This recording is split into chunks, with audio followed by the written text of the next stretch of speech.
Welcome back, listeners, to Sandman Stories Presents, a folklore podcast where I read you to sleep or until the next story. I'm your host, Dustin. If you want more Sandman, I have extra stories that are too spicy for the main feed, available on my Patreon. You can join at the free tier and get everything. And thank you to Diane, Christine, Jennifer, and Jabari for signing up for the podcast.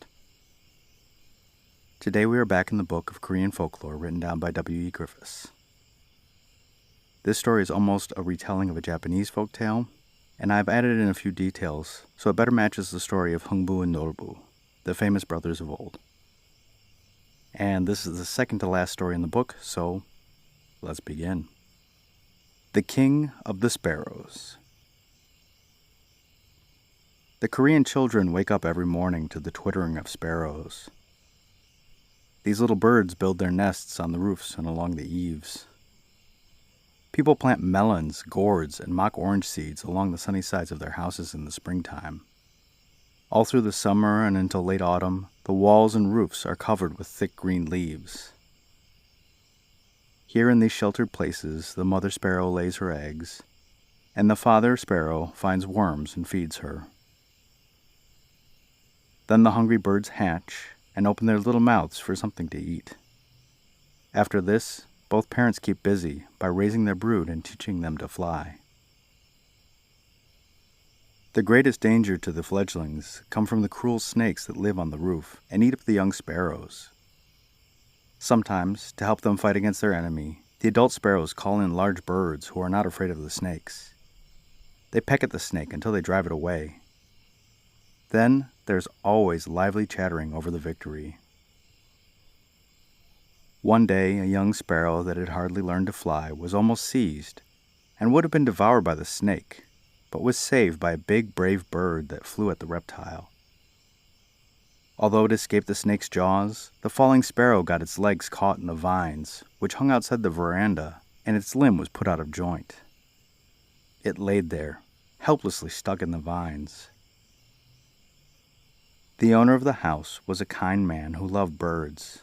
His name was Hungbu. He had been kicked out of his familiar home by his greedy brother Norbu. Taking pity on the poor sparrow, he carefully lifted it up, smoothed its feathers, and quieted the little creature while its heart kept beating nearly out of its chest. Then, setting its leg in place, he made a little splint for the bird until it could be healed again. Meanwhile, he kept it warm, feeding the bird until it was strong again. He did not have much to feed the bird, as he and his wife were very poor. But he was kind-hearted and did not wish to see suffering in the world. One day, he took it in his hand and let it fly away outdoors. Soon it came back, perched on the ledge of the roof, twittering thanks to its kind friend. Then it spread its wings to fly to the king of the sparrows, who lived in the sparrow capital. There, it at once informed His Majesty about the good man, who healed and befriended birds when they were in trouble, and who had saved the young sparrow's life. The king of the sparrows and all of his counselors listened to the story with great interest. They held a meeting and voted to reward the good man. So they went into the storehouse where they kept beautiful treasures that humans love. From the collection they chose what they thought would please their good friend the most: gold, jade, brocades, cups and saucers, rice, horses, oxen, silk and cotton clothes, and delicious things to eat and drink. By some magic, they packed these things into a seed, and then gave it to the sparrow to carry to the good man.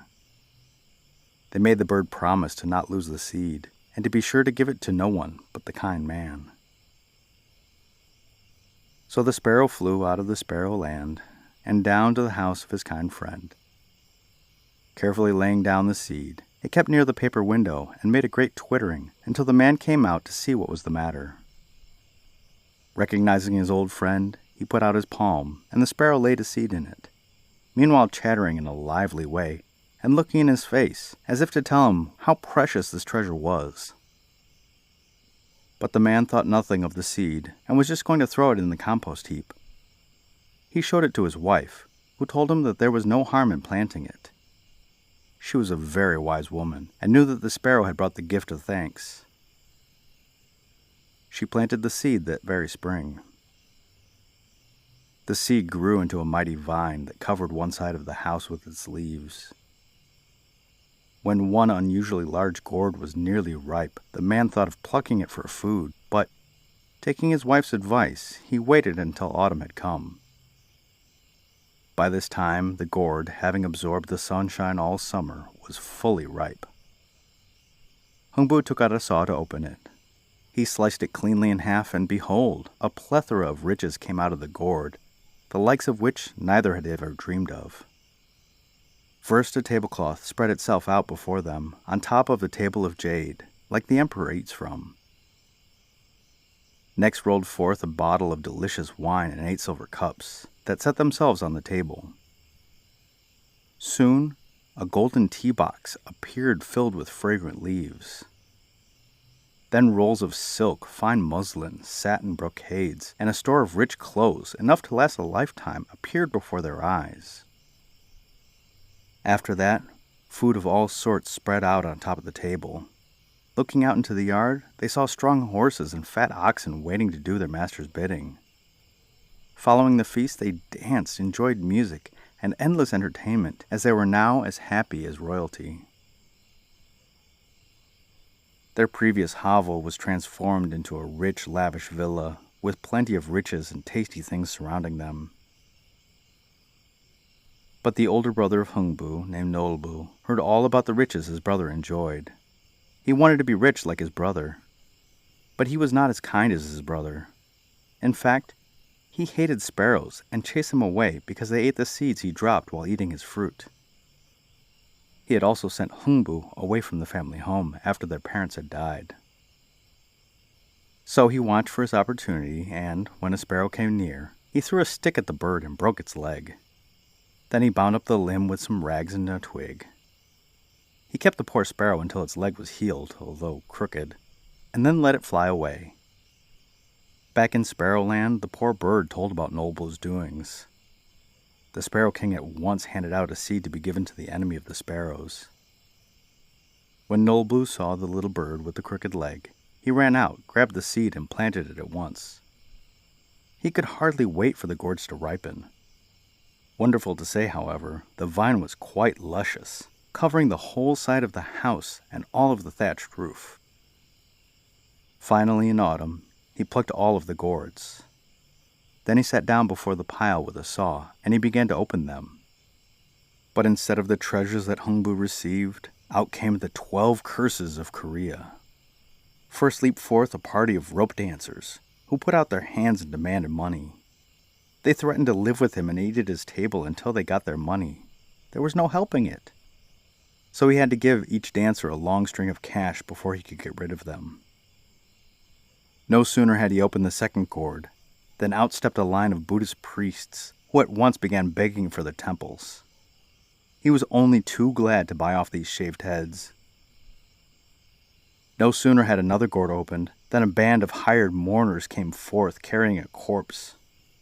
They began weeping, wailing, and crying, loud enough to wake the dead. It required another rope of cash to get rid of these pests. By now, Noble was starting to feel very poor. Almost afraid to touch another gourd, he greedily hoped for riches. He grabbed another and sawed it open, but one gourd after another only yielded things that took his money and threatened to make him a beggar. From the next gourd issued forth a bevy of dancing girls, who refused to leave the house until he had paid them 5,000 in cash. From another gourd, a pair of acrobats leaped out and began to perform. Knowing that they would charge more for their tricks if they were allowed to finish their program, the man bought them off quickly and showed them the door. Getting poorer and poorer, and with no sign of wealth coming from the gourds, he still wanted to open some more, but the result was the same. The strangest people, such as lazy government officers, fortune-tellers, jugglers, and blind folks appeared.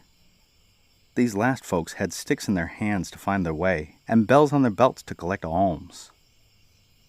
Finally, a giant dokebi emerged with a pack of demons that threatened to eat up both the man and his wife. By this time, there were not any coins or cash left, and besides being as poor as a rat, the man was starving. When the 12th gourd was opened, it seemed to have all of the awful smells of Korea, from sewer gases to ginkgo nuts to Bondeki street pizzas. Holding their noses, the man and his wife ran out of their house. Lucky for them, just then a gale of wind blew the house down, and the timbers burst into flames from the fire that heated the flues. Thus stripped of their possessions, all because of the man's cruelty to birds, Nobu and his wife would have starved, except for the kindness of Hungbu, who treated the sparrows kindly. For the rest of their days, the couple lived on their younger brother's charity. The end.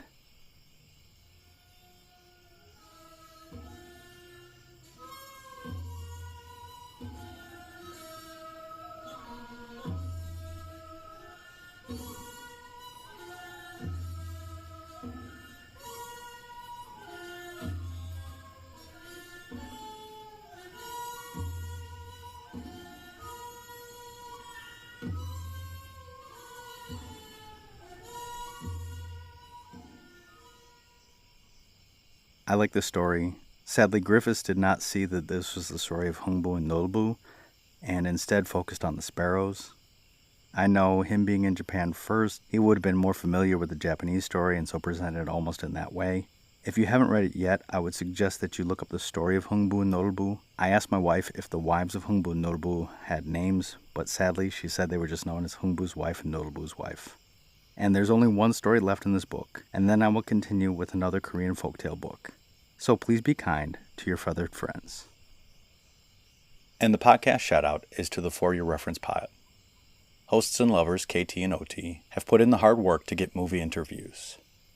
They interviewed Jordan Peele, go watch that. They also watch just about every piece of media out there. So if it is a movie or TV show with good acting and writing, most likely they have seen it.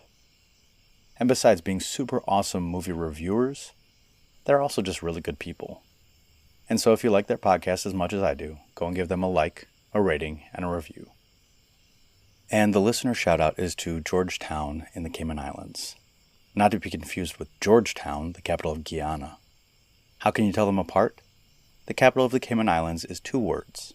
The population of the capital is nearly 50% of the total population of the country. It is an overseas British territory with limited autonomy. The island's name comes from the Arawak word for alligators. And the capital was named after King George III. You know, the one that lost the colonies? Yeah, him. Notorious as an offshore tax haven, the Cayman Islands are home to a large number of tax cheats who don't want to pay their fair share. I am torn on whether or not I want to visit. I would love the weather, but the tax crime is pretty awful. And so to my listener in Georgetown, I say, thank you, and go pay your taxes.